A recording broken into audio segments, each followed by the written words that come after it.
Hey, this is Brett Hembest from JCA Sports Cards. First thing I'm going to ask you to do is hit the subscribe button below so you can stay connected to our content. Click on the like button for this video and also click on the little bell for the notifications so that you know when we've got new videos like this coming up for you that can help you out. Today we're going to be focusing on the trading card database and we're going to cover how to create an account, how to track your collection, how to do trades, and everything else that's important on this website. And we're going to start doing this right now. All right, so there's absolutely no reason for you to know this, but this is the now fourth attempt I've made to try and make this video. It has been ridiculously hard. I've had a video that was corrupted. I had one where my camera stopped working at the end. Actually, sorry, not the end. It wasn't until the end of the video that I realized that the camera wasn't working about 3 seconds into the video. And then I can't even, I forgot to do the screen capture, so I didn't have my screen capture. It's been a nightmare. Anyway, long story short, I've done all these other videos about the setting up your trading card database account, and now I'm going to finally get around to showing you how to do a trade. Okay, so there's a number of ways to do a trade. You can go down to your reports down here, and you can choose to look at which items are on your want list, right? Things that you're looking for that match another member's for sale trade list. Now the obvious problem there is that the inverse mightn't be true. So what you have on your for sale list might not match their want list. So this is a really good chance to potentially find, like, let's call it like half the trade. And then obviously there's a report right below this here, for sale, your for sale trade list with somebody else's want list. So like you're like, okay, but it's a pain because I'm gonna have to go through each person until I find somebody. Because, for example, in this one, items on your want list with their for sale list. So you're gonna find a lot of items you want, but then how many people are you gonna have to cycle through before you find somebody that's got something? Somebody has something the other way around. It gets confusing. All right, so all that to say, you can use those two reports if you just kind of want to flip through to find trades. They're not the worst ways to go, but they're not the best ways to go. But they used to be the only way to go until they recently made this trade matching thing here available. But before we dive into that, I just want to show you that this is still kind of like, let's call it something of a shotgun approach to finding a card that you want to trade for, because this is just going to show you people where you've got, like you match your want list and their for sale trade match, your for sale trade and their match list want list match. It's like a tongue twister. And this report is going to show you the overlap. Ding, ding, ding. Yeah, we call them the overlap of the Venn diagram there. So it's really nice, but it doesn't show you a specific card you might be looking for. So let's just go back and I'll show you how you can find a specific card. So let's just say I'm looking at baseball. I'm going to go sets. Card. Let's go after a 2019 tops. That's more recent. Okay, add update. I don't want to be unfair to the site, right? Like I'm looking up like top Stephanie cards. These are the primo, hard to find cards, so not the fairest comparison. So Adam Jones used to bring up all of the Adam Jones cards. Now it just brings up that one card that's referenced in this list. So that's a good thing. 1375 mentions and collections. We've got a bunch in the for sale trade section here now. Trying to think if there's anybody else in here that I've done trades with before that I can probably match up with. Let's just go with Bure Freak. There's a good chance this guy's a hockey fan. So match items on your want list, this member's for sale trade list. So there's 177 matches there, so that's good. And then we'll go over for sale. My for sale is nothing. Jeez. I really don't want this to take forever.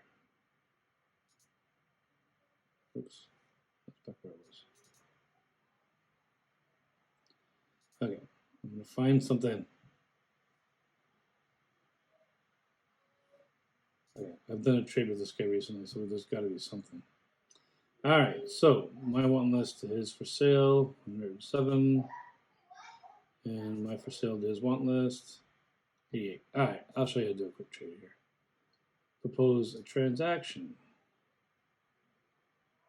Trade.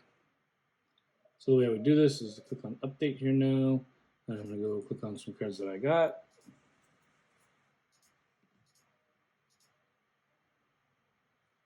Baseball.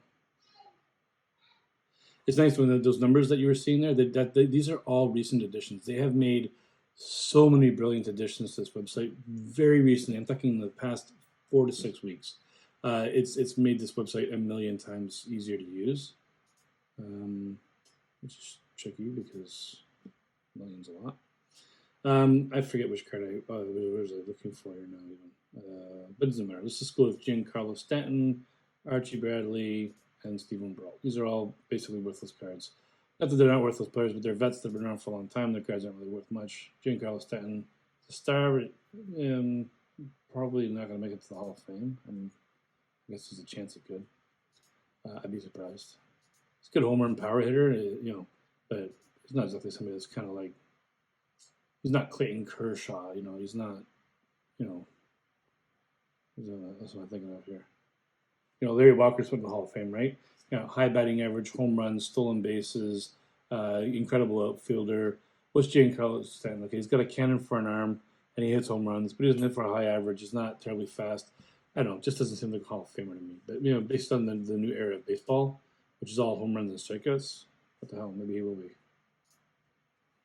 All right, so I'll just pick these tops here, and I'll just grab 3 cards at random. So I got a lot of those ones. I got 2 of him. I got 2 of those. Right? So let's just go ahead and fill that in. And so here's what a trade could look like. And at this point, I can just go down here now and I can say, okay, I want to propose this trade. And then if I proposed it, I'll just propose it quickly because he won't accept it fast enough. So I'm proposing it, so you can see I've already got a trade in here with Hafnard. Weird name. And what will happen now is that he can go and he can either accept this trade, or he can basically counter and make some changes to the trade. I'm just going to delete this trade because I didn't put any thought into it, so I have no idea if it's a good trade. So anytime you can withdraw a trade like that, and once you withdraw a trade, you can then go to withdrawn, go back in, and at this point you can choose to either move it back into your compose section, and if you move back to compose, then you can go back in here, go back in, and now you can edit the trade if you want to, and then you can propose it. The other way you could do is you could go straight to the propose to just resend the trade again, or just go to delete. I'm just going to delete because, like I said, didn't put any thought into this one, so I don't want to just go for it.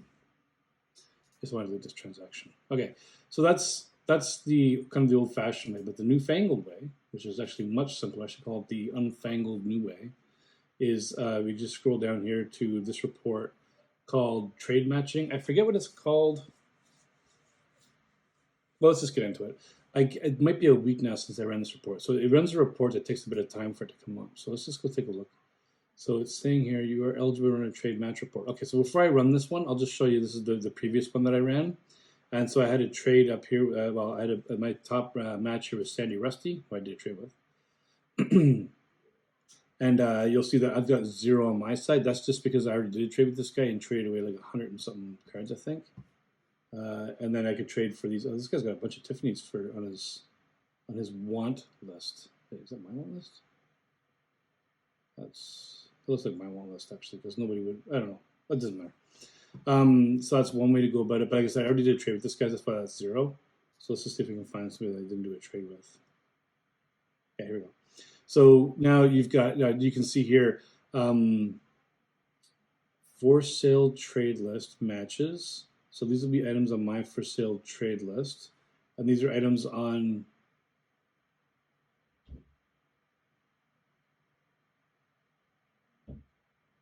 I forget how this works. Effectively, these are okay. So these are the cards on my want list that matches for sale trade list. Okay, and the cards on my for sale trade list that matches want list. Right? Okay. I don't know why I always get this confused. But anyways, at this point now, I can say, okay, this has clearly got a lot of good trades. These 2020 tops are roughly the same value as the tops Allen and Gittner card. So if you wanted to, you could just kind of like throw 10 basic cards in for 10 basic cards. Keep an eye out for prices because some cards are worth more than others for obvious reasons. Some are legends, like this Roger Clemens card. I don't know if this will be worth more or not, but there's a good chance. There's no price submitted for this one yet. I was back when he was in a Blue Jay too. That's kind of funny. Huh. Can't go back. Close. It doesn't matter. Well, it doesn't matter actually because I want to show how it works. Roberto Alomar, no price submitted. Okay, it's surprising that there's so many of those that aren't. But let's just say with Shohei Ohtani. Okay, so there's 99 cents. So this card's effectively valued at 99 cents, right? Most base cards are rated at 18 cents. So if you were thinking you were doing 10 cards for 10 cards, it's $1.80 each. You accidentally throw this card in. Now you're looking at possibly trading 280 for $1.80. I wouldn't even worry about that myself because a dollar difference in a trade is. But if you're getting the cards you really want and giving up cards you don't need, who cares? But if the difference was like you're trading away 25 for 10, you might be like, oh wait a second, maybe I should add a couple more cards, find something of value that I can add into the trade. Just keep in mind that nobody wants to do like a crazy lopsided trade, meaning nobody wants to trade 118-cent cards for an $18 card. If you're looking to do something, a trade like that, that person's probably going to want like two $9 cards for his $18 card, a $15 and a $3 card for his $18 card. He's going to want comparable value, right? He doesn't want 10 worthless cards or 100 worthless cards that he's going to have a hell of a time ever trying to sell and not even care about. So, you can do 100 for 100 cheap cards if you're looking to complete sets. But like I said, if you're looking for valuable cards, try and find something of value in your set that means less to you for the card of value that means more to you. And I try to do as many cards as I can in a trade because I'd much rather send one package off to one guy for $15 and get like 400 cards or 200 cards or whatever I can get out of it. Usually it's like between 50 and 100 if I use that report. Actually not 1500, 15 and about 200. So I'd rather get like 200 cards and try and complete a set very quickly in one trade. And then other times, if you're doing a trade for something like around 30-ish cards, you can send them in a what's what we call a PWE, plain white envelope. I'm going to do another video on that in a minute, and I'll show you how I package them up and what I mean by that, and then send them off. So what I wanted to do quickly while I'm here is, okay, so I've shown you that. That's how you do that trade. If you want to generate a new report, it doesn't take that long. I'll try and do it here, see if I can fit it in. So trade matching, I can run a new report, so I'm just going to do that. And so that's going to come back in a couple minutes, right? Now, the other side of the trades that I want to show quickly while I'm here, so I've shown you basically very quickly how to make a trade, right? Go in and play around with it, get comfortable with it, and try to make trades. Okay, so the other side of this is now, oops, you've made a trade. Okay, let's just go to the transactions here. So like we said before, we have composing a trade, we have offers that you've received, proposals that you've made, and then transactions that are in progress. So I've got a bunch here, like a bunch of transactions in here. So for example, this bottom one's already been completed. We've both received it. I've marked mine as completed. He hasn't marked his as completed yet. As soon as he marks his as completed, it'll move to this completed section, and then it's done. And then you can, basically, I usually give my rating after that happens because it just keeps everything straight. I got a package that I've sent that he hasn't received yet. He's got a package that he sent that I have received. I'm thinking this one up here, actually. Anyways, regardless, there's a bunch of trades. But the trade that I'm about to do now is this, or actually the one that I'm about to receive now is from this guy here. Okay, so this is trade number, I'm not even sure if it has it here. This is HAFEN. Sounds like it would be Hafner. Okay, so these are the two envelopes that I got right here, right? And just checking to see if there's any transaction numbers on it. No, it doesn't appear to be. So what you do is you just obviously open up the trade.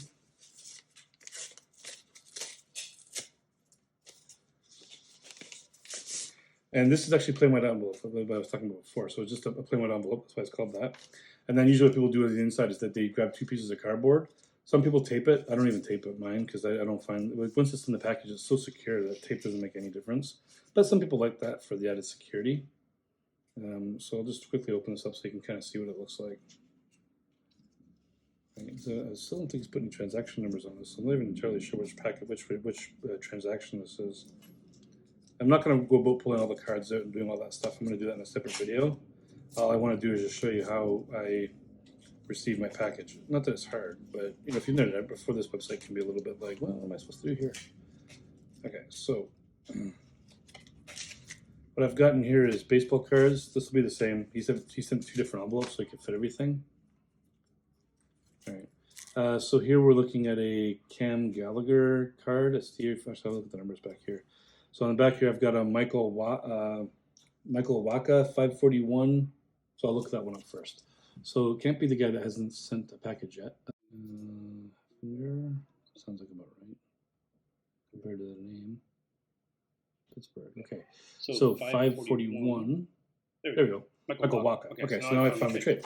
So this is the trade for transaction number 163836.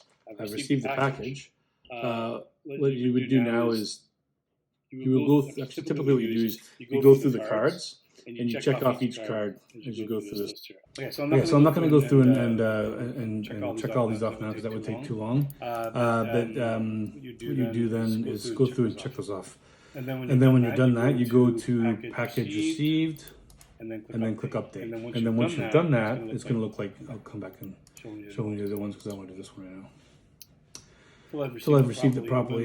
Once you've done that, it'll come back looking like this. It'll say Thunder package received for that particular package. And that's basically it in a nutshell. So that's how you can kind of do a trade looking for one specific card. Use the trading report to find your overlapping needs and wants with another member to do easy trades. And basically how to receive a package that you've already gotten from somebody. In the next video, I'll show you with this Doom Prince person, I'll show you how I do package up my cards for a trade that I'm sending in. All right, thanks, that's it.